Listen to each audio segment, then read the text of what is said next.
Hi everyone, it's Miss Naima again. So welcome back to another class text video for this term from the chapter book of The Stick of the Dump from a similar Stone Age book. So let's get reading again and please follow the lines along with me when I read the class text with you. So we are on page 6 and we were left off last time around here. Something or somebody had a lot of shaggy black hair and two bright black eyes that were looking very hard at Barney. Hello, said Barney. Something said nothing. I fell down the cliff, said Barney. Somebody grunted. My name's Barney. Something made a noise that sounded like Stig. You think you could help me undo my feet, Mr. Stig? Asked Barney politely. I've got a pocket knife, he added, remembering that he had in his pocket a knife he'd found among the wood shavings on the floor of grandfather's workshop. It was quite a good knife, except that one blade had come off, and the other one was broken in half and rather blunt. Good thing I put it in my pocket, he thought. He wriggled so he could reach the knife and managed to open the rusty half blade. He tried to reach the creepers round his legs, but found it was difficult to cut creepers with a blunt knife when your feet are tied above your head. The thing sitting in the corner seemed to be interested. It got up and moved towards Barney into the light. Barney was glad to see it was somebody after all. Funny way to dress though, he thought. Rabbit skins round the middle and no shoes or socks. Oh, puff, said Barney. I can't reach my feet. You do it, Stig. He handed the knife to Stig. Stig turned it over and felt it with his strong, hairy hands and tested the edge with a thumb. Then, instead of trying to cut the creepers, he squatted down on the ground and picked up a broken stone. He's going to sharpen the knife, thought Barney. But no, it seemed more as if he was sharpening the stone. Using the hard knife to chip with, Stig was carefully flaking tiny splinters off the edge of the flint until he had a thin, sharp blade. Then he sprang up and with two or three slashes cut through the creeper that tied Barney's feet. Barney sat up.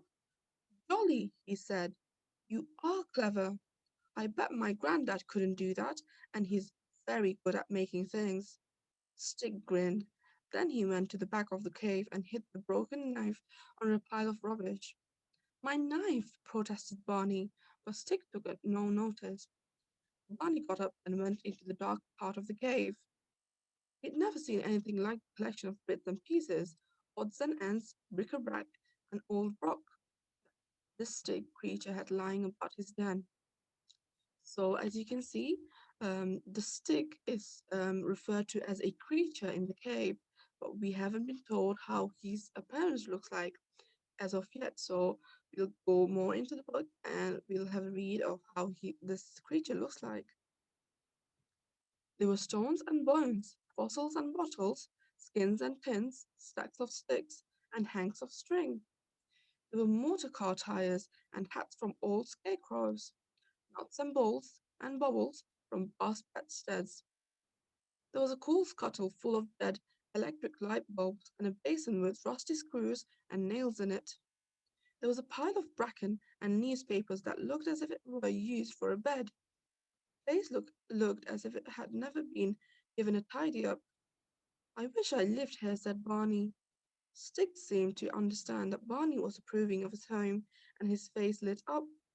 He took on the air of a householder showing a visitor round his property, and began pointing out some of the things he seemed particularly proud of.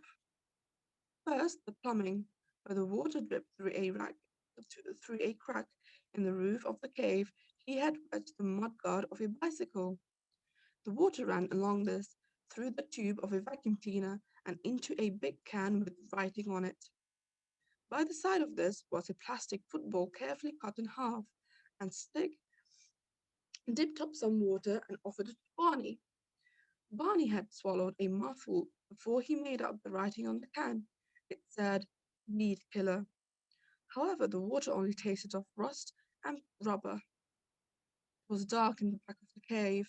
Stig went to the front where the ashes of a fire were smoking faintly, blew on them, picked up a book that lay beside his bed, tore out the page and rolled it up, lit it at the fire, and carried it to a lamp set in a niche in the wall. Now, there's a really confusing word here, niche. What does niche mean? Have a think. Or if you want, you can search up the word and put it on tapestry of the meaning of the word if you have found it somewhere. Have a think of what this word means over here. As it flared up, Barney could see it was in fact an old teapot filled with some kind of oil and with a bootlace hanging out of it for a wick. In the light of the lamp, Stig went to the very back of the cave and began to thump the wall and point and explain something in his strange grunting language.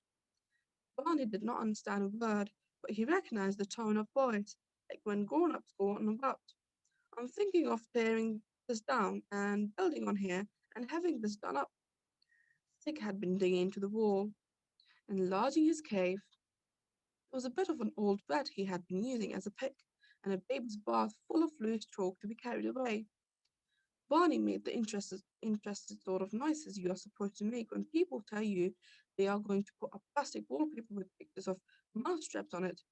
But Stig reached up to a bunch of turnips hanging from a poker stuck in the wall. He handed Barney a turnip, took one for himself, and began to eat it.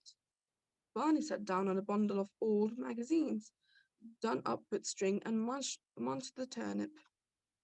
Turnip at least was fresh, and it tasted better to him than the cream of spinach he'd hidden under his spoon at dinner time. Barney looked at Stig. Funny person to find living next door to you, he thought.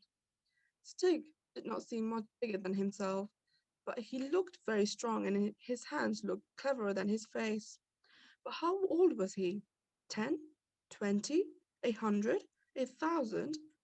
You been here long? Asked Barney. Stig grinned again. Long, he said. Long, long, long. But it sounded more like an echo, or a parrot copying somebody, than an answer to his question. I'm staying at my grandmother's house, said Barney. Stig just looked at him. Oh well, thought Barney, if he's not interested in talking, I don't mind. He stood up. I better go now, he said. Thank you for having me. Can I have my knife back, please? Still looked Stig still looked blank. Knife? Said Barney, and made cutting movements with his hand. Stig picked up the sharp worked flint from the floor of the cave and gave it to Barney. Ooh, can I have that? Exclaimed Barney. Thank you. He looked at the stone, hard and shiny, almost like a diamond, and much more useful. Then he put it in his pocket, said goodbye again, and went out of the low door of the shelter. Okay, let me stop sharing my screen. So that's all your class text done for today. We'll be reading more again tomorrow.